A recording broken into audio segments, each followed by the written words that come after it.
सलाम हिंदुस्तान दोस्तों, आप देख रहे हैं अंडमान व्लॉग नंबर 17। आज की मुलाकात में मैं आपको दिखाऊंगा नील आइलैंड यानी कि शहीद द्वीप से लेकर पोर्ट ब्लेयर तक की मेरी यात्रा के नज़ारे। समुद्र के खूबसूरत नज़ारों को देखकर आप यकीन मानिए एकदम मस्त हो जाएंगे, मस्ती के मूड में आ जाएंगे। अगर आपको समुद्र से प्यार है, अगर आप वहाँ गए हैं या नहीं गए हैं, तो भी समुद्र के नज़ारे आपको मशहूर कर देंगे। देखो, मैं मशहूर नहीं कह रहा हूँ, मशहूर।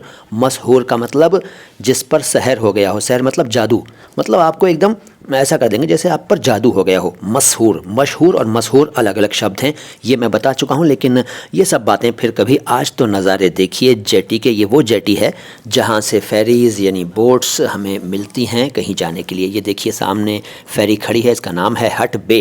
हट बे एक आइलैंड है वहाँ पर, उसी के नाम पर इसका नाम रखा गया, हट बे। निर्धारित समय पर हम यहाँ पहुँच गए थे, बल्कि उससे पहले पहुँच गए थे। हम तो कहीं भी समय से पहले पहुँचने के आदी हैं, तो यहाँ भी वक्त से पहले पहुँच गए और इंतज़ार किया इस फेरी का जिसका नाम है हट बे। और ये आई, हम इसमें सवार हुए और आगे के नज़ारे भी आपको दिखाएंगे।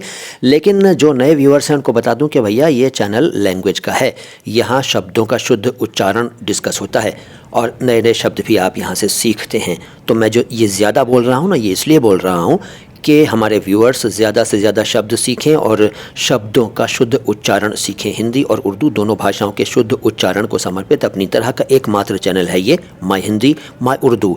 आगे की बात करता हूँ। देखिए, ये हम सवार हो गए अपनी नाव में। नाव क्या कहें, बल्कि ये तो हट बे है, यानी कि ये फेरी है, हट बे नाम की फ़ेरी। हम पिछली बार बैठे थे 12 टंग नाम की फ़ेरी में, और ये हट बे नाम की फ़ेरी है। ये उसका डेक है, ओपन है, सब के लिए ओपन है। मैं एक बार फिर कहना चाहूँगा कि अगर आप अंडमान गए हैं और सरकारी फ़ेरी में आपने यात्रा नहीं की, तो यार आपका तो जाना ही बेकार हो गया। फिर जाइए और सरकारी फेरीज़ में बैठिए, अलग मज़ा आएगा। और अगर आप अंडमान जाने वाले हैं तो गवर्नमेंट फेरी में सफ़र करने का प्रोग्राम बना लीजिए, मिस मत कीजिएगा, यकीन मानिए मज़ा आ जाएगा। अच्छा, हम जब इस फेरी में बैठे, बल्कि हमने बैठने का जब प्लान किया था तो ये सोच कर किया था कि ये 4 बजे के आसपास चलेगी, तो हम समुद्र में रहते हुए, समुद्र पर रहते हुए देख सकेंगे सनसेट को।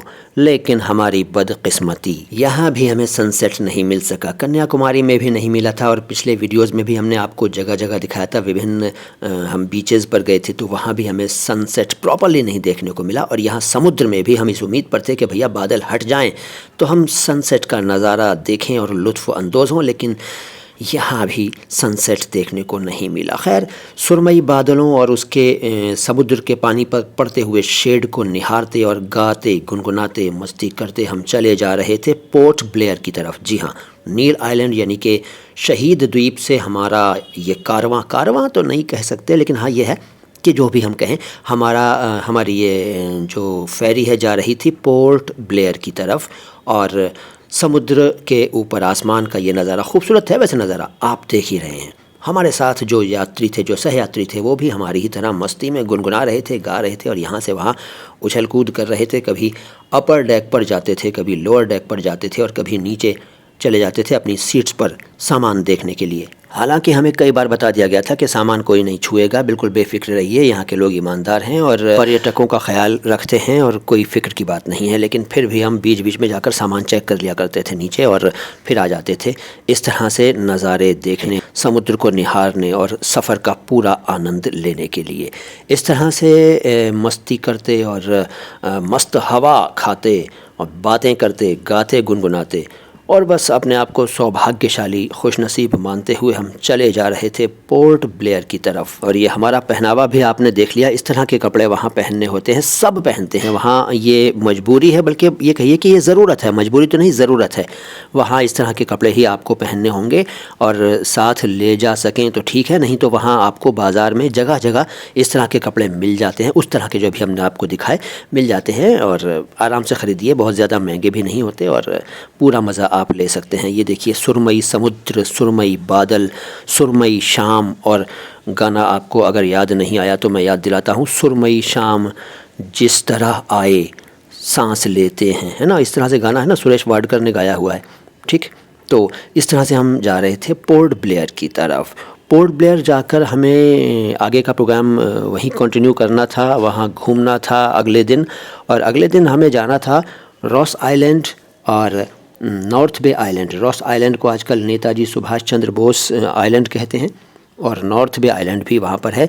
ये देखिए हम पहुँच गए पोर्ट ब्लेयर, वहाँ उतर कर हम जाने लगे बाहर और वहाँ से ऑटो पकड़कर हमें जाना था अपने घर की तरफ, मतलब होटल की तरफ।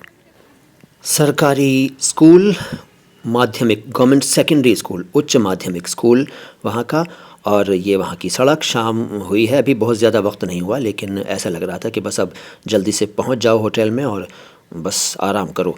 ये होटल का सीन है, अगले दिन का नज़ारा है। हमें अगले दिन घूमने जाना था, लेकिन बारिश हो रही थी, कभी तेज़ कभी धीमी। हम बारिश के रुकने का इंतज़ार कर रहे थे और हमें चूँकि रॉस आइलैंड और नॉर्थ बे आइलैंड जाना था तो हम फ़ोन पर वहाँ के बारे में बुकिंग वगैरह कर रहे थे। मगर क्या हम उन 2 आइलैंड्स पर गए या नहीं गए? गए तो क्या क्या देखा, नहीं गए तो क्यों नहीं गए? ये सब जानने के लिए देखिए इस सीरीज़ का अगला वीडियो। अगली मुलाकात में आपके लिए लेकर आऊँगा और भी खूबसूरत नज़ारे और भी जानकारी दूंगा। इसके अलावा अगर आपने ये चैनल सब्सक्राइब नहीं किया है तो सब्सक्राइब कर लीजिए, ये कहना चाहूँगा। और वीडियो को लाइक तो कर ही लीजिए, अच्छा नहीं लगा तो डिसलाइक कर लीजिए। हमारे वीडियोज़ को, हमारी प्लेलिस्ट्स को दूर दूर तक फैलाइए ताकि सबकी जानकारी बढ़े, सबका फ़ायदा हो। सलाम हिंदुस्तान।